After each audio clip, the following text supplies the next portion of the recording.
ನಮಸ್ಕಾರ. ಎರಡನೇ ದಿನ ಸಿರಾಜ್ ಮತ್ತು ಬೂಮ್ರಾರವರ ಕರಾರುವಕ್ ದಾಳಿ. ಟ್ರಾವಿಸ್ ಹೆಡ್ ರವರ ಶತಕದಬ್ಬರಕ್ಕೆ ನಲುಗಿತು ಟೀಂ ಇಂಡಿಯಾ. ಆಸೀಸ್ ತಂಡಕ್ಕೆ ಭಾರಿ ಮುನ್ನಡೆ. ಹಾಗಾದರೆ ಸುದ್ದಿಯ ಸಂಪೂರ್ಣ ಮಾಹಿತಿ ಏನು ಎಂಬುದನ್ನು ಈ ವಿಡಿಯೋದಲ್ಲಿ ತಿಳಿಸ್ಕೊಡ್ತಾ ಹೋಗ್ತೀನಿ. ಆದ್ದರಿಂದ ದಯವಿಟ್ಟು ಈ ವಿಡಿಯೋವನ್ನ ಕೊನೆವರೆಗೂ ನೋಡಿ.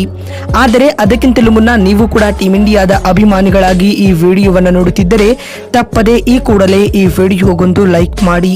ಹೌದು, ಭಾರತ ಮತ್ತು ಆಸ್ಟ್ರೇಲಿಯಾ ನಡುವೆ ಅಡಿಲೇಡ್ನಲ್ಲಿ ನಡೆಯುತ್ತಿರುವ ಎರಡನೇ ಟೆಸ್ಟ್ ಪಂದ್ಯದಲ್ಲಿ ಟೀಂ ಇಂಡಿಯಾವನ್ನ 180 ರನ್ಗಳಿಗೆ ಆಲ್ಔಟ್ ಮಾಡಿ ತನ್ನ ಮೊದಲ ಇನ್ನಿಂಗ್ಸ್ ಆರಂಭಿಸಿದ್ದ ಆತಿಥೇಯ ಆಸ್ಟ್ರೇಲಿಯಾ ತಂಡ ಇದೀಗ 337 ರನ್ಗಳಿಗೆ ಇನ್ನಿಂಗ್ಸ್ ಮುಗಿಸಿದೆ. ಈ ಮೂಲಕ ಮೊದಲ ಇನ್ನಿಂಗ್ಸ್ನಲ್ಲಿ ಆತಿಥೇಯರು ಬರೋಬ್ಬರಿ 140 ರನ್ಗಳ ಬೃಹತ್ ಮುನ್ನಡೆಯನ್ನ ಪಡೆದುಕೊಂಡಿದ್ದಾರೆ. ಆಸ್ಟ್ರೇಲಿಯಾ ತಂಡದ ಪರ ಟ್ರಾವಿಸ್ ಹೆಡ್ ಅವರು 140 ರನ್ಗಳ ಸ್ಫೋಟಕ ಇನ್ನಿಂಗ್ಸ್ ಕಟ್ಟಿದರೆ ಮಾರ್ನಸ್ ಲಬುಶೇನ್ 64 ರನ್ಗಳ ಕಾಣಿಕೆ ನೀಡಿದರು. ಉಳಿದವರಿಂದ ಅಲ್ಪ ಪ್ರಮಾಣದ ಕೊಡುಗೆ ಸಿಕ್ಕಿತು. ಇತ್ತ ಟೀಂ ಇಂಡಿಯಾ ತಂಡದ ಪರ ಬೌಲಿಂಗ್ನಲ್ಲಿ ಮಿಂಚಿದ ವೇಗಿಗಳಾದ ಜಸ್ಪ್ರೀತ್ ಬುಮ್ರಾ ಹಾಗೂ ಮೊಹಮ್ಮದ್ ಸಿರಾಜ್ ತಲಾ 4 ವಿಕೆಟ್ ಉರುಳಿಸಿದರೆ ನಿತೀಶ್ ಕುಮಾರ್ ರೆಡ್ಡಿ ಹಾಗೂ ಆರ್ ಅಶ್ವಿನ್ ತಲಾ 1 ವಿಕೆಟ್ ಪಡೆದುಕೊಂಡಿದ್ದಾರೆ. ಮೊದಲ ದಿನದಾಟದ ಅಂತ್ಯಕ್ಕೆ 1 ವಿಕೆಟ್ ಕಳೆದುಕೊಂಡು 86 ರನ್ ಕಲೆ ಹಾಕಿದ್ದ ಆಸ್ಟ್ರೇಲಿಯಾ ಇಲ್ಲಿಂದ ತನ್ನ ಎರಡನೇ ದಿನದಾಟವನ್ನು ಆರಂಭಿಸಿತ್ತು.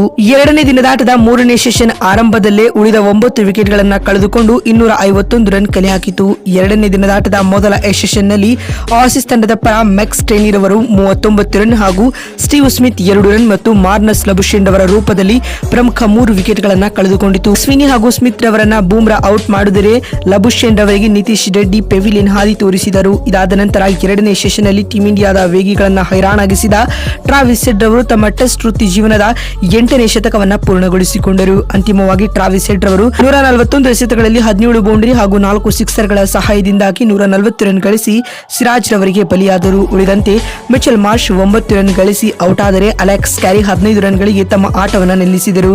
ಫ್ಯಾಟ್ ಕಮಿನ್ಸ್ ರವರ ರೂಪದಲ್ಲಿ ಆಸ್ಟ್ರೇಲಿಯಾಗೆ 8ನೇ ಹೊಡೆತ ಬಿದ್ದಿತು. ಫ್ಯಾಟ್ ಕಮಿನ್ಸ್ ರವರನ್ನ ಬೂಮ್ರಾ ಕ್ಲೀನ್ ಬೋಲ್ಡ್ ಮಾಡಿದರು. ಕೊನೆಯಲ್ಲಿ ಮಿಚೆಲ್ ಸ್ಟಾರ್ಕ್ 18 ರನ್ಗಳ ಕಾಣಿಕೆ ನೀಡಿದರು. ಇದರೊಂದಿಗೆ ಆಸ್ಟ್ರೇಲಿಯಾ ತಂಡವು ತನ್ನ ಪ್ರಥಮ ಇನ್ನಿಂಗ್ಸ್ನಲ್ಲಿ 337 ರನ್ಗಳಿಗೆ ಆಲ್ಔಟ್ ಆಗುವ ಮೂಲಕ 140 ರನ್ಗಳ ಮುನ್ನಡೆಯನ್ನ ಪಡೆದುಕೊಂಡಿದೆ. ಟೀಂ ಇಂಡಿಯಾ 140 ರನ್ಗಳ ಹಿನ್ನಡೆಯನ್ನ ಎದುರಿಸುತ್ತಿರುವ ಕಾರಣ ಸೆಕೆಂಡ್ ಇನ್ನಿಂಗ್ಸ್ನಲ್ಲಿ ಭರ್ಜಿಯಾದ ಕಮ್ಬ್ಯಾಕ್ ಮಾಡಲೇಬೇಕಾದ ಅನಿವಾರ್ಯತೆಯನ್ನು ಎದುರಿಸುತ್ತಿದೆ. ಟೀಂ ಇಂಡಿಯಾ ಕಮ್ಬ್ಯಾಕ್ ಮಾಡದೆ ಆಗಿದ್ದೇ ಹೋಗಿದ್ದಲ್ಲಿ ಈ ಟೆಸ್ಟ್ ಭಾರತದ ಕೈ ತಪ್ಪಲಿದೆ ಅಂತಾನೆ ಹೇಳಬಹುದು. ಬಂಧುಗಳೇ, ನಿಮಗೆ ಅನಿಸುತ್ತದೆ ಟೀಂ ಇಂಡಿಯಾ ಇಲ್ಲಿಂದ ಈ ಟೆಸ್ಟ್ ಪಂದ್ಯವನ್ನ ಗೆಲ್ಲುತ್ತಾ ಅಥವಾ ಇಲ್ಲವಾ ಎನ್ನುವುದನ್ನ ಎಸ್ ಅಥವಾ ನೋ ಎಂದು ಕಾಮೆಂಟ್ ಮಾಡುವ ಮೂಲಕ ತಪ್ಪದೆ ತಿಳಿಸಿ. ಮತ್ತೊಂದು ವಿಡಿಯೋದಲ್ಲಿ ಸಿಗ್ತೀನಿ. ಅಲ್ಲಿವರೆಗೂ ನಮಸ್ಕಾರ, ಧನ್ಯವಾದಗಳು ಸ್ನೇಹಿತರೆ.